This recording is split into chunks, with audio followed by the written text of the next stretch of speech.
Thank you. Thank you for inviting me, and I'm really pleased to hear that there's been so much interest.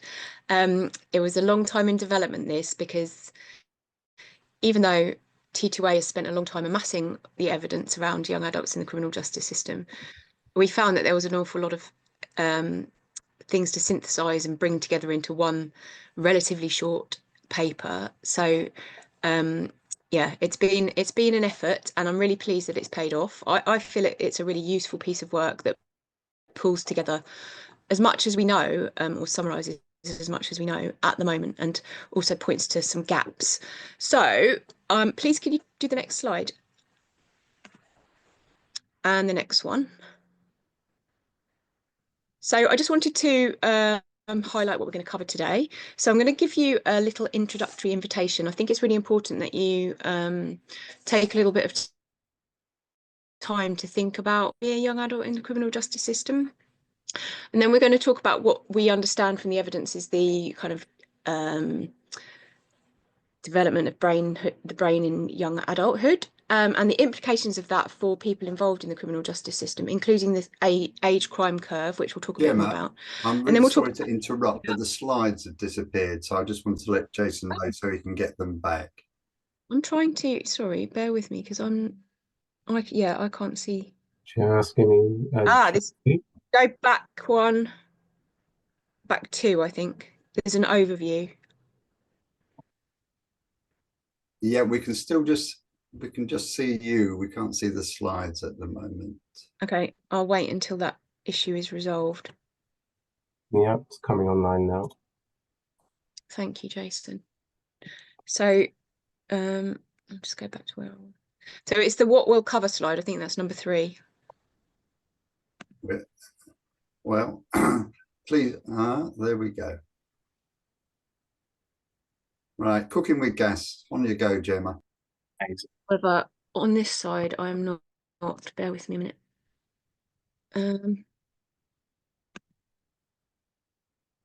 Where's it gone?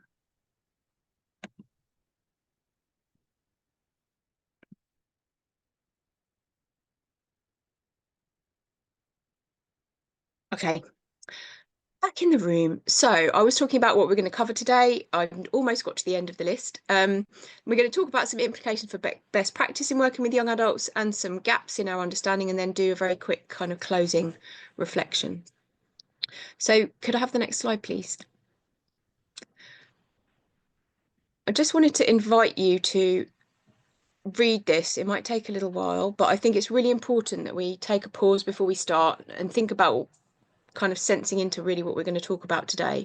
So I just wanted you to take a couple of minutes to read this quote and reflect on how the life experiences of young adults in the criminal justice system kind of differed from what you might have experienced, and who might have been there to support you or to bridge your transition, and also really to consider the weight of all the kind of expectations that are placed on young adults during this period in their lives and when they're in the criminal justice system. So just give you a minute to read that.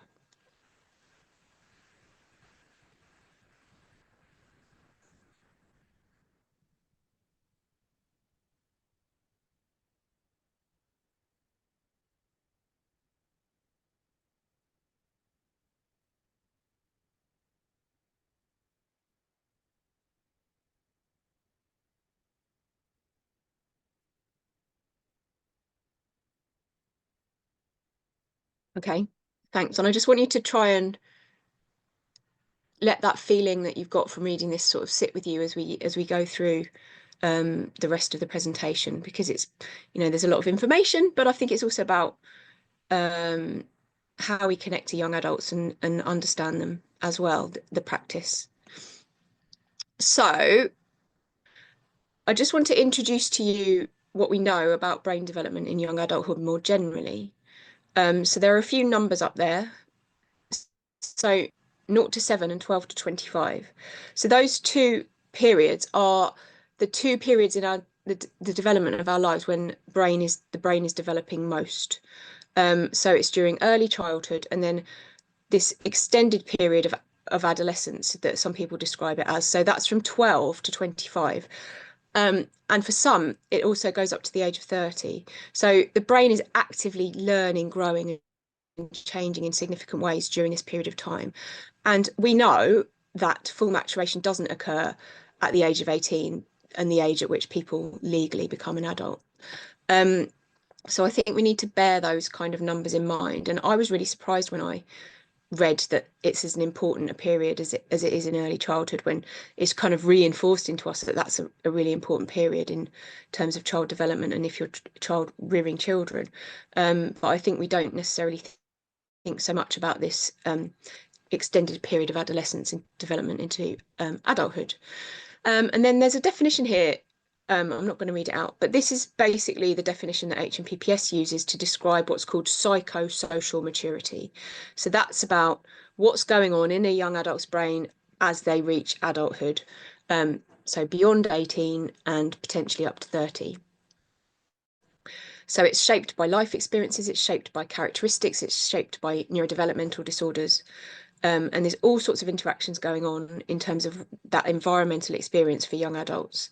So to put it in a kind of, very easy to remember way, psychosocial maturity is about the combination of self-restraint, responsibility, and being able to take perspectives.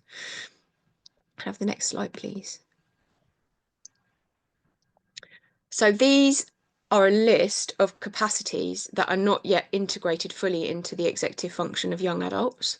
So this is about holding back, being able to hold back and control feelings and behaviour, thinking before acting. So thinking in advance of doing something, planning, looking at risks, and then after that, taking responsibility for your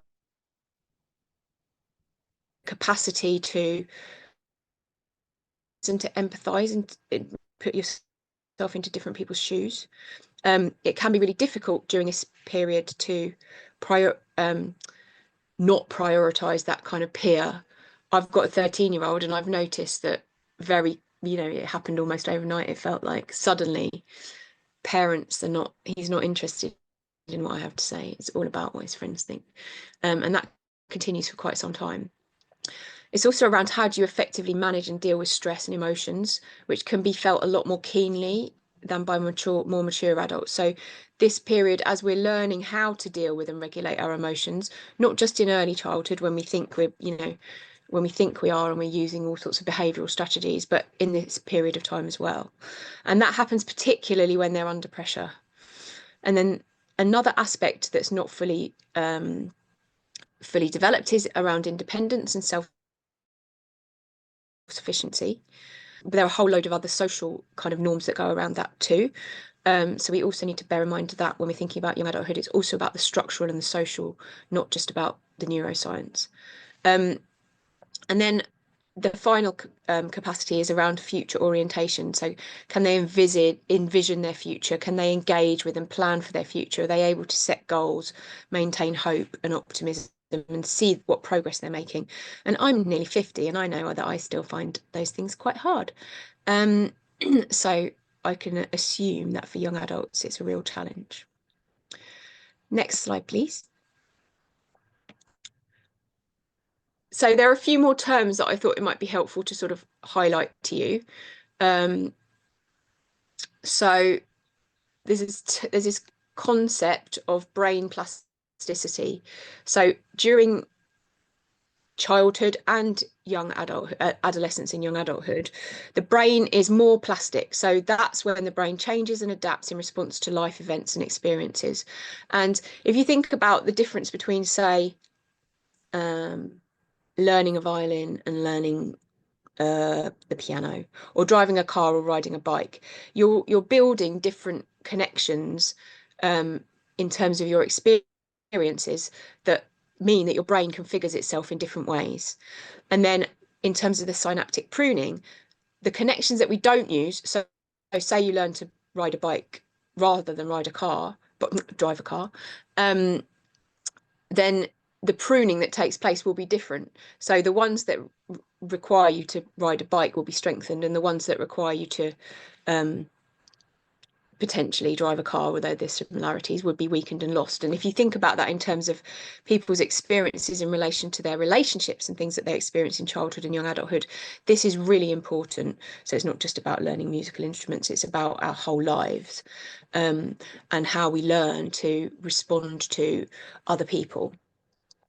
And as the brain matures, the connections that we're making become much more finely tuned and then harder to modify and less plastic. That doesn't mean that they can't be modified. And I'm still learning now, a lot, but it's harder to modify those kind of more hardwired connections.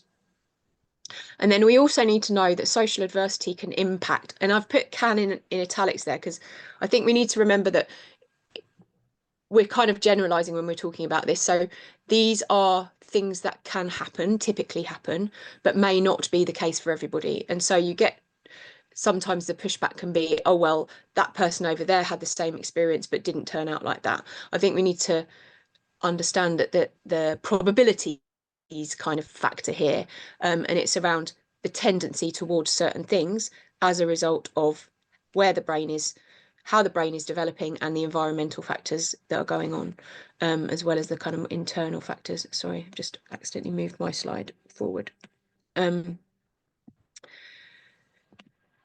then finally, childhood traumatic experiences, and I think hopefully everybody on the call will understand this, but I'll say a bit more about why and how they can impact young adults particularly acutely. And that's because the feelings are unprocessed often, they're very raw.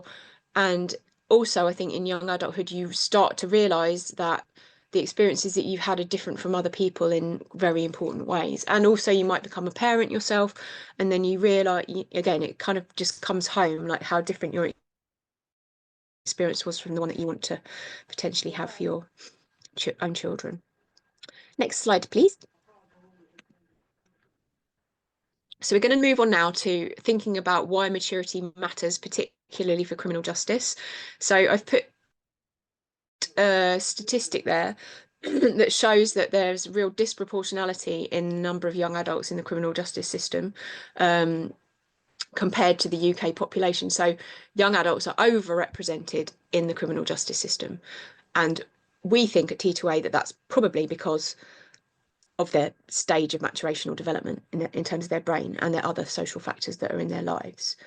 And I mentioned already that it's important to think about structural and social factors as well. So the key thing is, in relation to the psychosocial maturity that we've been thinking about, the ability to regulate and understand mental states is really the foundation for mature skills in relation to how you would relate to people and how you're able to adapt and change your behaviour in different situations. There's also really important, I think, for criminal justice is around the balance between taking and avoiding risks. How are young adults able to do that? And we know that their capacities to do that are not quite finally developed. It's also around understanding the payoff between the immediate and the consequent actions. So what happens now versus and what I might want to do in the moment versus what might happen in the future. It's harder for young adults to make decisions based on that future thinking. And there's also this temptation around short-term gains that might have detrimental long-term impacts, and the link with the need for peer kind of assimilation, almost like approval. So next slide, please. Now, I study criminology, and this is a kind of well-known criminological concept, but I think it's really important for everybody to be aware that basically we age out of these kinds of behaviours. And so all over the world, this is the curve, roughly speaking, that shows that both males and females age out of crime, and that the peak age is around 18, 19. And then it tails off pretty significantly, you'll see, almost by half, in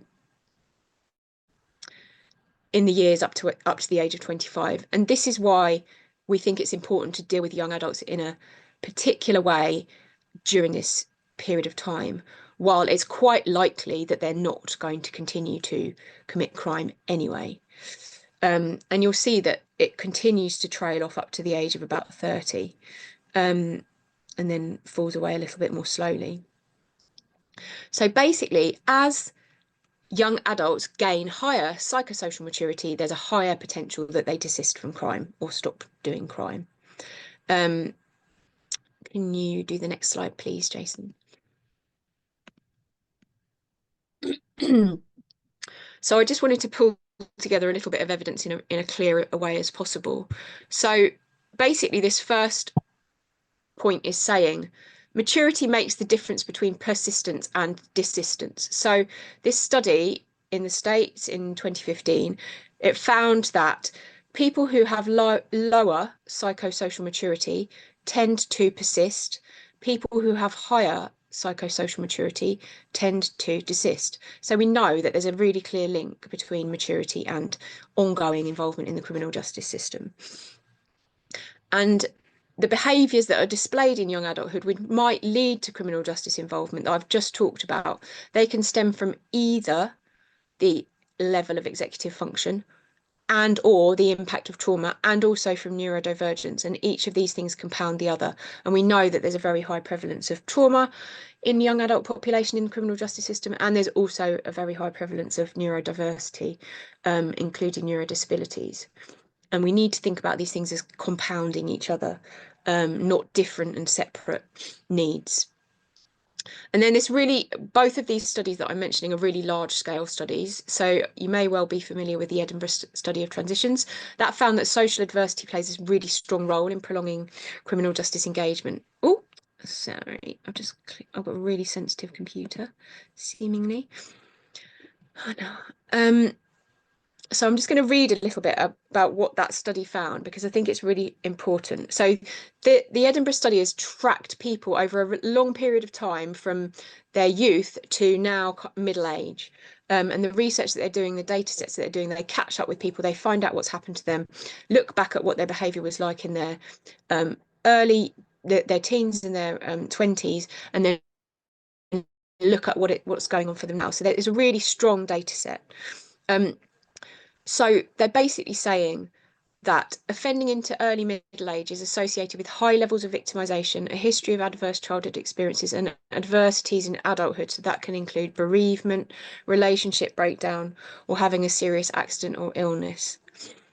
So this is really important, I think, for practitioners to understand that this adversity is also ongoing in adulthood, and the criminal justice system can be part of that, or contact with the criminal justice system can be part of that. So the fact that social adversity plays a strong role is really important, and we know that if there is social adversity, it can result in these types of behaviours, which may well be familiar to you as if you're criminal justice practitioners. So it's around how can we, the young adult brain, avoiding things, feeling hypersensitive to things, or having a heightened sensitivity, including threats and anger in others. And that's to do with their brain development, but also the experiences that have happened to them. They also tend to either overestimate danger and be very highly anxious, or underestimate danger. And they particularly struggle to imagine or plan for the future. So even though that's already happening for young adults as their brain develops, it's particularly hard for those people who've experienced social adversity. And we know that these kinds of feelings can also lead to aggression. Next slide, please. This a little bit more kind of understanding about what we think in terms of why maturity matters for criminal justice that I wanted to share with you. And that is around the attention that needs to be given to the impact of the criminal justice system itself on young adulthood, and how young adults, thanks Sam, transfer to go through adulthood and try to develop more pro-social identities and trigger those processes of desistance that I've talked about. And we know that it's proven in research, and HMPPS acknowledges this, that engagement with the criminal justice system can damage maturational development, at least temporarily, and that the Edinburgh study found that the criminal justice is rarely the right environment to support those factors that enable desistance. So that's about identity, developing social capital and developing agency. So social capital are the networks and things that help you orient yourself as a person in the world. Next slide, please. Thank you. I just wanted to highlight to you that there's loads now of official guidance right across the criminal justice system. I'm not going to read all of these out, but just so that you can see that there's lots of evidence that this evidence has been put into practice in lots of different ways. There's scrutiny from the Justice Committee, from the Inspectorate of Prisons and from probation that highlights the importance of this. And there are also all of these pieces of policy that try to support a different approach being taken to young adults. Whether or not that equates to a distinct approach, I think we probably would say not yet, but it's really promising that these things are being baked into policy. In relation to the police, the strategy for children recognises that young adults have characteristics that are comparable to children, and therefore that these kind of child strategies should also in some instances be applied to young adults. So it's not a specific strategy related to young adults, whereas all the other ones are. Move on, please. Let's wait for the slides to catch up. So very broadly speaking, there are two ways of thinking about what we should do about this evidence and the fact that we know it, that the maturation process in the criminal justice sense also, you know, they compound each other.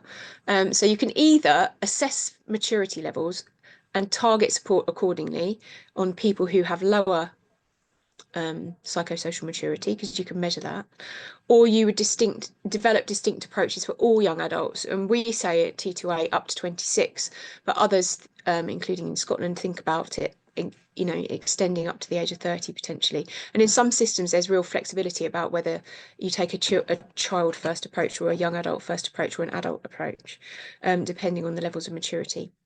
So there is a screening tool that HMPPS uses, but there's a really big caveat to that, which is that it's been validated, but it hasn't been validated. It's been validated for things like using for commissioners. So across a whole cohort of young adults, what are the different levels of maturity, and then therefore how do we commission services accordingly, and thinking about quantifying demand and things. But it's not meant to be used purely at an individual level.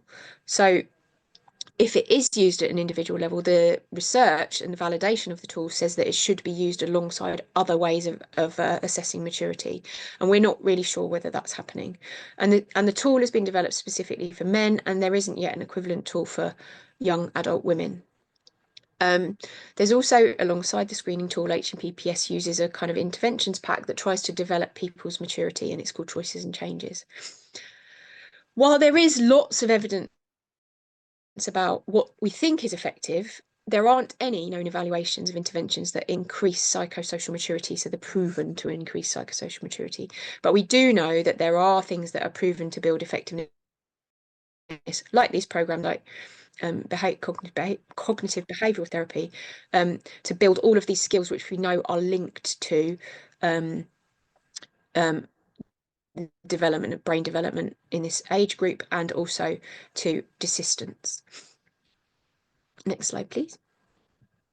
So I just wanted to draw attention of one really prime example of practice that is using young adult first principles. So the MOPAC and the MOJ commissioned this hub, which is a young adult probation hub based in a probation office in Newham, but it's a separate space. And they've developed these young adult first principles, which we support at T2A. And they draw on really similar principles that were developed for children by the Youth Justice Board. And these are the principles. So it's around strengths-based approaches, trauma-informed approaches, future-focused approaches, which help people to work out what their future identity is going to look like. It's around how much they understand about requirements, how are they supported to meet the requirements, how are they empowered to take charge and learn some of the things that we're talking about, build these capacities that we're talking about, and how can we also celebrate their successes. Next slide, please.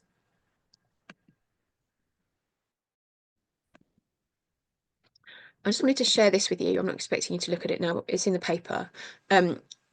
Basically, this is a way of thinking about sequencing support for young adults who we know have experienced trauma. So this is from Knowledge to Action Consulting, which was established by a former HMPPS forensic psychologist. And they've developed this framework based on some other evidence, which is linked there, referenced there, that basically shows how you can take a staged approach to building trust and building relationships with this cohort. So I thought it might be a really useful kind of takeaway for you to think about it's really about creating that sense of safety at the beginning, things that are predictable, being able to, we know that young adults particularly affected by procedural fairness. So it's really important that what people say they will do, they do, that you focus on kind of building rapport and trust and building that relationship and enabling that young person to feel as though they can not behave in all the ways that I've just talked about, that trauma can show up in people, but particularly in young adulthood. And the need for potentially, if necessary, referring to appropriate services that can support for trauma, things like coaching and mentoring and therapeutic interventions, which are relatively few and far between in our criminal justice system, sadly. Next slide, please. And then finally, I just wanted to kind of talk through some of the gaps in evidence and some questions that we might want to ask ourselves about how far we've come. I think we've come a very, very long way. And there's a real sense now that people get this, that it's really baked into the policies, but how much is it actually baked into practice? And what impact is that practice or change in practice actually having on young adults? And the truth is that we don't yet really know. We don't know what the impact is on their psychological safety, and we don't know what the impact is on their reoffending rates. What we do know is that the number of young people coming into the criminal justice system has slowed down. Both what's happened in the children's system is also happening in the young adults. For the young adults cohort, where that population that's coming into the criminal justice system is really shrinking. But that also means that the group that are left are likely to be facing more challenges and need more support, and potentially more risky in some ways. So we think that there's scope to measure intermediate outcomes that are not primarily focused on crime and to better reflect young adults' longer-term life chances. So should it be about reducing reoffending, or should it actually be about how are you setting up a young person to for the kind of almost resilience for the future, so that, because we saw in the Edinburgh study that there was ongoing adversity for a lot of the young adults that were involved in the criminal justice system. The research also lacks scale and comprehensive evaluation, and it's inadequate on these particular groups, which are obviously really important groups. So I think it's really key for people to work towards trying to plug these big gaps in the evidence. Next slide, please. This is just a slide on some further information. Just signposting to the paper, to the website that T2A has, which has got specific pages for practitioners. And there's also a recent example of the effective practice in working with young adults inspectorate's report from the probation inspectorate, and they've got some really, really useful case studies and information in there, looking at effective practice, reflective practice. So I think that's key. Like, how are we thinking about how we're practicing with young adults? And on that note, I just got a final slide, just for you to just take a minute, just to think about. You've learned a lot, you've heard a lot. Sorry about that. Probably too much information. But what are you feeling about what you've learned, and how does that show up in terms of how you want to work with young adults in the future? So yeah, just take a little minute to do that, and then we can come back. I'll come back into the space.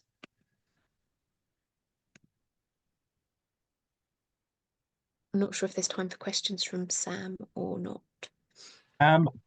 I think, given the number of questions we've had in the chat, that we may just. Oh gosh, I haven't actually seen the chat. Yes, that's a lot. I mean, Gemma, are incredibly popular. I think we should just crack on. But first up, thank you so much for that, Gemma. That was really fascinating. Some of the stats you mentioned are infuriating in terms of kind of the policy consequences that we see across the estate. So yeah, Russell, shall I just hand over to you and we can crack on with the questions. Thank you very much. Hi, everybody. My name is Russell Webster. I curate the Clinks Evidence Library. So it's my job here just to facilitate the number of questions that are coming through. If you've got a question, please stick it in the chat. Don't worry about trying to read them, Gemma, because I'm going to feed them straight through. Yeah, I was doing that. You can see my sideways glance. I will give you full attention. The first question is from Ben Phillips, and he's looked at the age crime graph, which I think we should say that you might have spotted that the year that is from is the year 2000, and both Gemma and I spent a long time trying to find a more up-to-date resource, but failed. But anyway, Ben says the age of crime graph looks, to use his words, suspiciously uniform beyond 30 years old. And any kind of views or comments you've got on that, please, Gemma? So I'm assuming that you mean it kind of really flattens out. And I think, yes, it's true. However, I think the Edinburgh study that I mentioned gives some really helpful guidance as to who those people are that continue on. And they are likely to have been people who've been involved in the criminal justice system, not necessarily from childhood, but from an early part of young adulthood. There aren't a lot of people that start offending for the first time in their 20s and 30s. It does happen, but it's not particularly common or prevalent. So yeah, great question. And in response to what Russell said, I think what we did find was that perhaps it might even be that it's shifting slightly older, that the tipping point is. So maybe up to 2021, but we don't. That was a study from the US, so we've assumed that it's broadly similar to what it is. And either way, it tells us what we need to know, which is that it tails off pretty rapidly. Thanks, Gemma. And Cathstock is making good use of the opportunity. She's got two questions for you, Gemma. So firstly, have you any evidence on early interventions? Are there any recognised, approved best practice in that area? So I think it depends what you mean by early intervention, because there is an awful lot of early intervention that's going on, but it's not something that T2A has got its eye over, because we're very much focused on practice in the criminal justice system for young adults. And so all of the stuff that's being done to prevent people from coming in, we know that that's effective because the numbers are falling. So, but what I can point you to is there is evidence, and there was so little space to kind of really rehearse the evidence on the detailed bits across the whole system.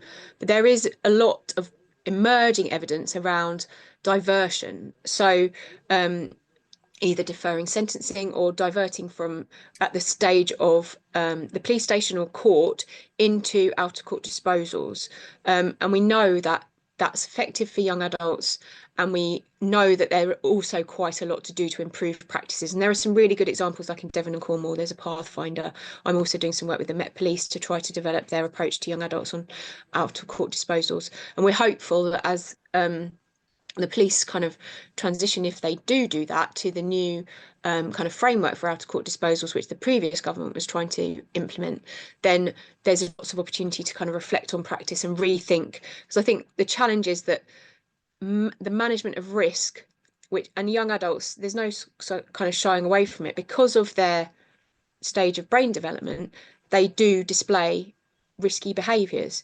So the question is then, what do you do about that? Do you treat that as a problem, or do you treat that as a means of trying to ensure that that young person gets more support, and you're orienting them away from the criminal justice system? So I would suggest you look at Devon and Cornwall, and also that the Centre for Justice Innovation has got some really good resources on their website. Thanks very much, Gemma. I know the Centre for Justice Innovation is doing a lot of work around young people's diversion at the moment. And as Gemma says, that they're very evidence-based, and the stuff on that site is very accessible. Just to say that lots of people are putting resources in the chat, and that's exactly what it's for. So please keep doing so. That's the point of the webinar. Beyond the actual presentation is for people to have the chance to build networks and exchange kind of best practice, etc. A question from Lisa Boyack now, saying, asking about COVID. is there any evidence on the impact of COVID, you know, possibly delaying the maturity of current young adults who were, you know, perhaps at, you know, in peak adolescence during the pandemic?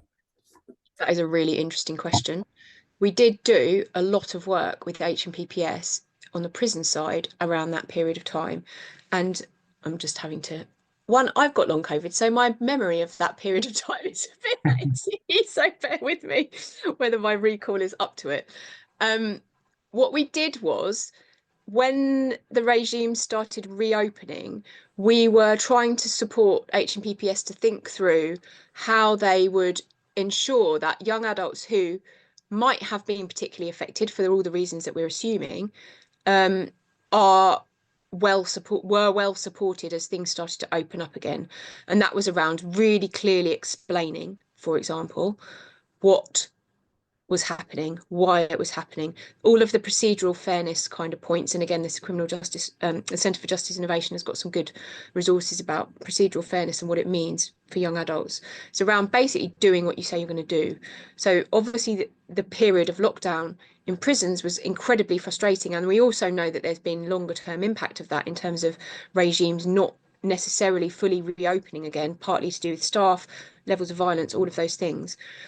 So yes, we did do some work. I'm happy to share some more detail on that because I'm not clear on the detail, but we basically pulled together a list of points that we thought needed to be emphasised in relation to the evidence that practitioners should take into account during that period of time. Whether or not that happened is another matter. Thanks, Gemma. Kath Stock's other question was something that you've touched on in your presentation as well, which is around, are there figures of neurodivergent young people? And you kind of think I talked about how neurodivergence intersects with the process of maturation, psychosocial maturation. Yes, there are. I don't have them to hand, but they are high and they're comparable to the figures from children, and in fact some of them are extrapolated from the figures from children. So in relation to speech, language and communication difficulties, they're high. In relation to autism, ADHD in particular, and also brain injury, the prevalence is high. It's in like the 60s, 70s for brain injury. So yes, very much so. And I think there's a lot more that we can do to understand how those things impact on young adults. And I think I think having these needs that are undiagnosed in young adults, it adds to the weight that I talked about at the very beginning. It's another layer of something that they're bearing, not really probably understanding, not being diagnosed, and the absence of support, even for people in the mainstream, is huge. So I think it's about considering how that extra thing is impacting on young adults in the criminal justice system. Lovely, thanks, Joe. I mean, I think that's right. We're kind of obviously more increasingly aware of neurodivergence, but there's certainly a kind of a big gap in how we're supporting people. Yeah. I've certainly been to a lot of prisons recently where there are passport schemes, but where the stories are that some staff respect those passports and others disregard them. Yeah, and just one more thing on that note, I think that's really important. So what we're here, because I also do some work on brain injury for the UK Acquired Brain Injury Forum, and some of that's focused on young adults as well.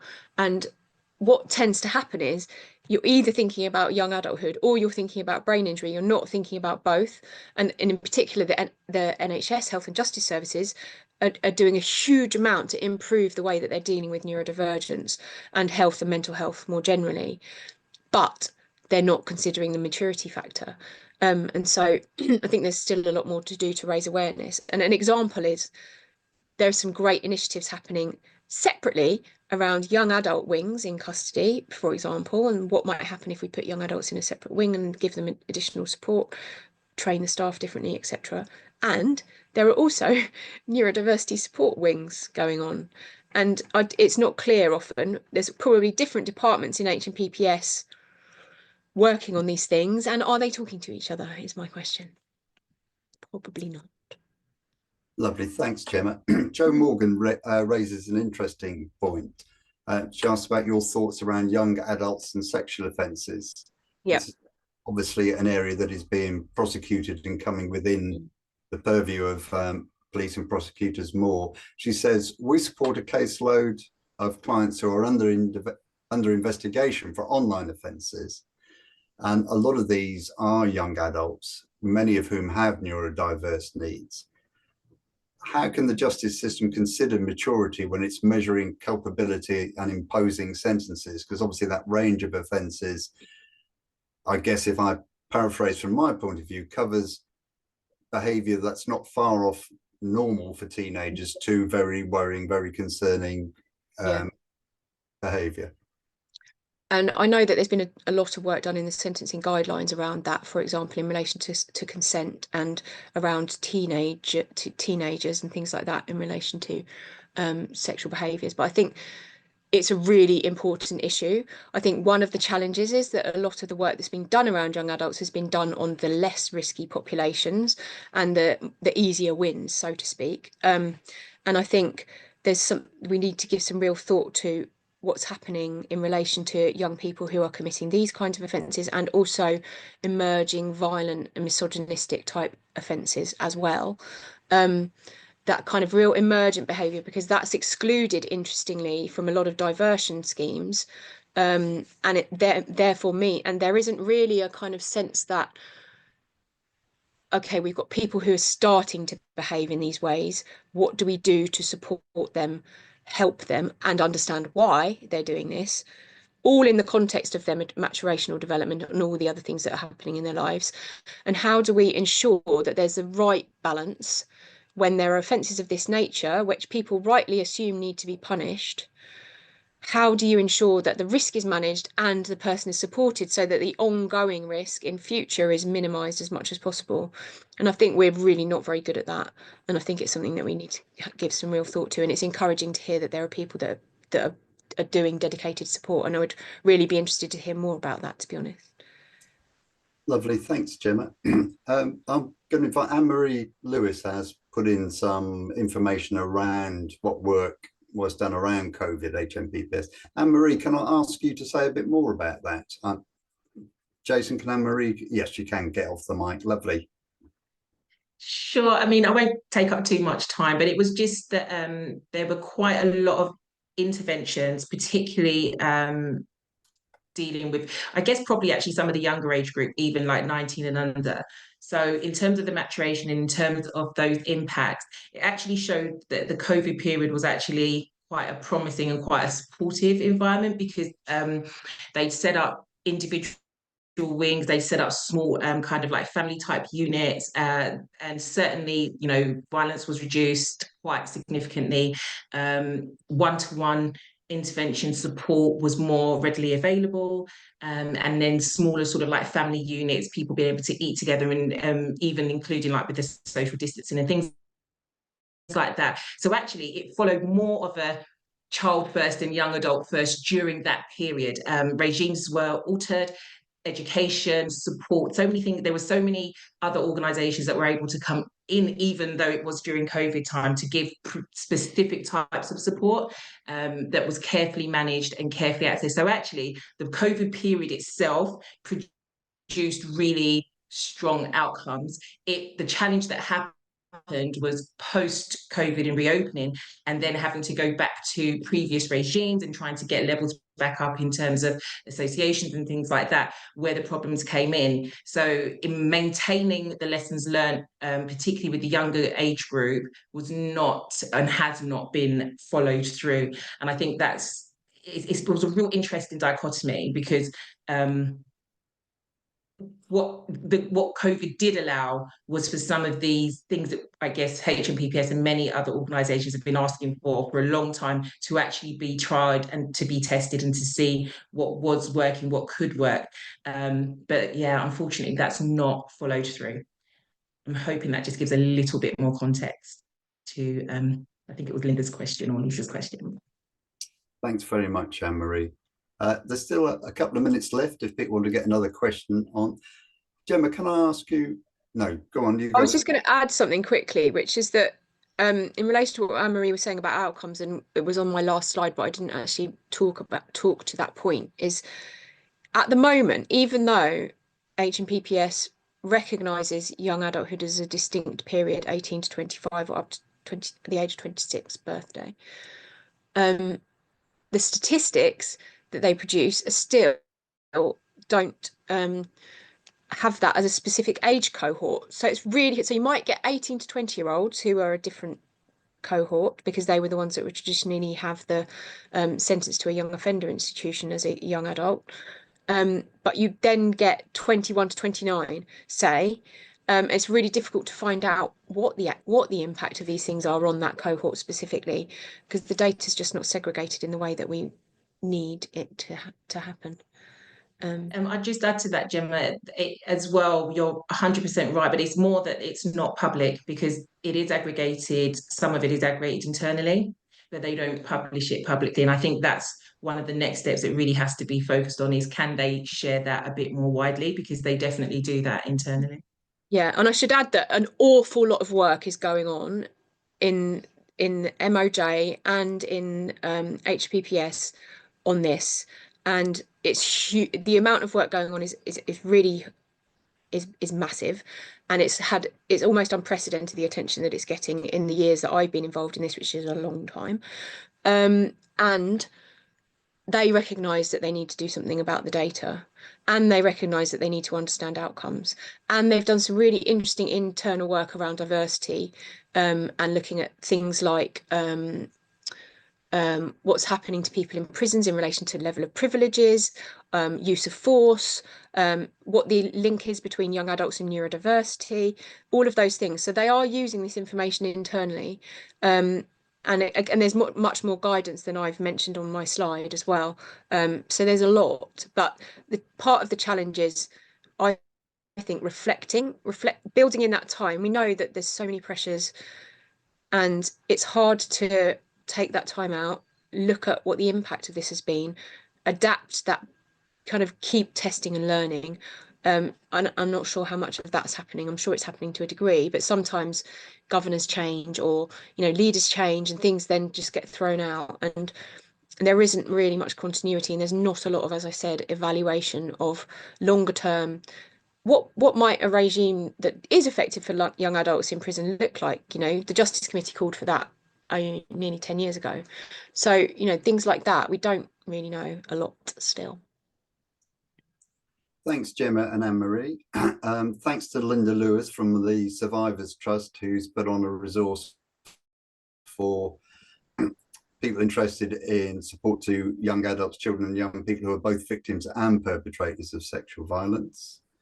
Can I ask something about structures? Because although we're saying that young people are young people for longer, I know that certainly the changes to IOIs with 18-year-olds there has been opposed by people in the youth justice sector who feel that they're not arguing with the rationale, but they're saying that the impact on younger children has actually proved to be quite negative.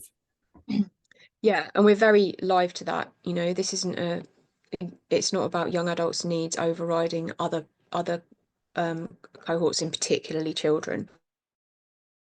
And T2A thought really long and hard about what their kind of stance was on that policy, because I think on the one hand there was an assumption made by politicians in particular, and possibly also officials, that we would be supportive of this because it was something that was young adult specific.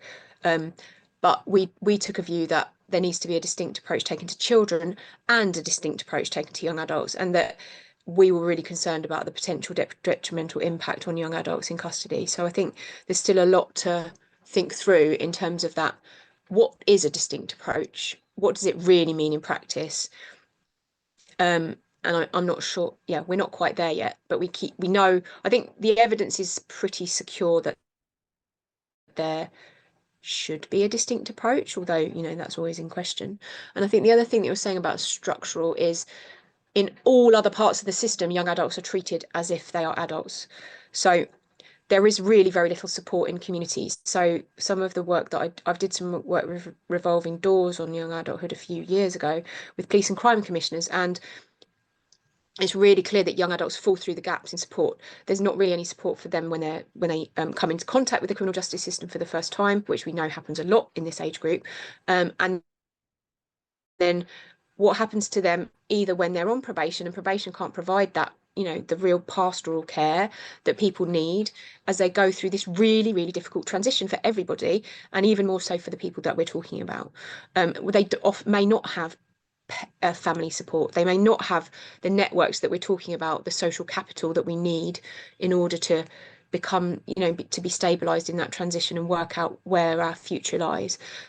So I think in my mind, and I drew attention in the paper to some evidence from the US around what can we have that's not in the criminal justice system, outside of it, that supports young adults during this process, because otherwise they're going to be circling around. They're going to be coming to the end of their orders and then coming straight back in, or getting repeated cautions, or getting above the threshold because they're committing domestic abuse early, emerging domestic abuse behaviour, or early, sexualised behaviours and violence, sexual violence and other forms of violence. And there's also a real challenge, I think, around what do we mean by vulnerability, is I'm not sure we're there yet. There's offences coming out around cuckooing and child exploitation. What about the young adults who are perpetrating those offences, but whose childhood experiences have never been factored into the equation, and they're seen as very risky, and they're seen as doing these, terrible things? And I think we are a bit stuck, if I'm being completely honest, about how to. I'm not saying T2A is stuck, but as a nation, we're stuck in our ways of thinking around how we deal with these things where there are real vulnerabilities, but people have committed some serious harms. Thanks ever so much, Gemma. Thanks for fielding such a wide range of questions from lots of people. Thanks to everyone for asking so many questions. Just want to mention that Carenza Robinson Barton has put in some information about offering out-of-court disposals, deferred sentences for young women. Carenza, would you just put what organisation you're in there so that people could follow up if they want to know a bit more? But thanks very much, Gemma, and I'm going to hand back over to Sam now. Thank you. Oh, I started talking, I was on mute. Thank you so much. This is actually the first evidence library session that I've attended in full. I shouldn't have said that because I was about to say it's the most interesting one that I've ever been to.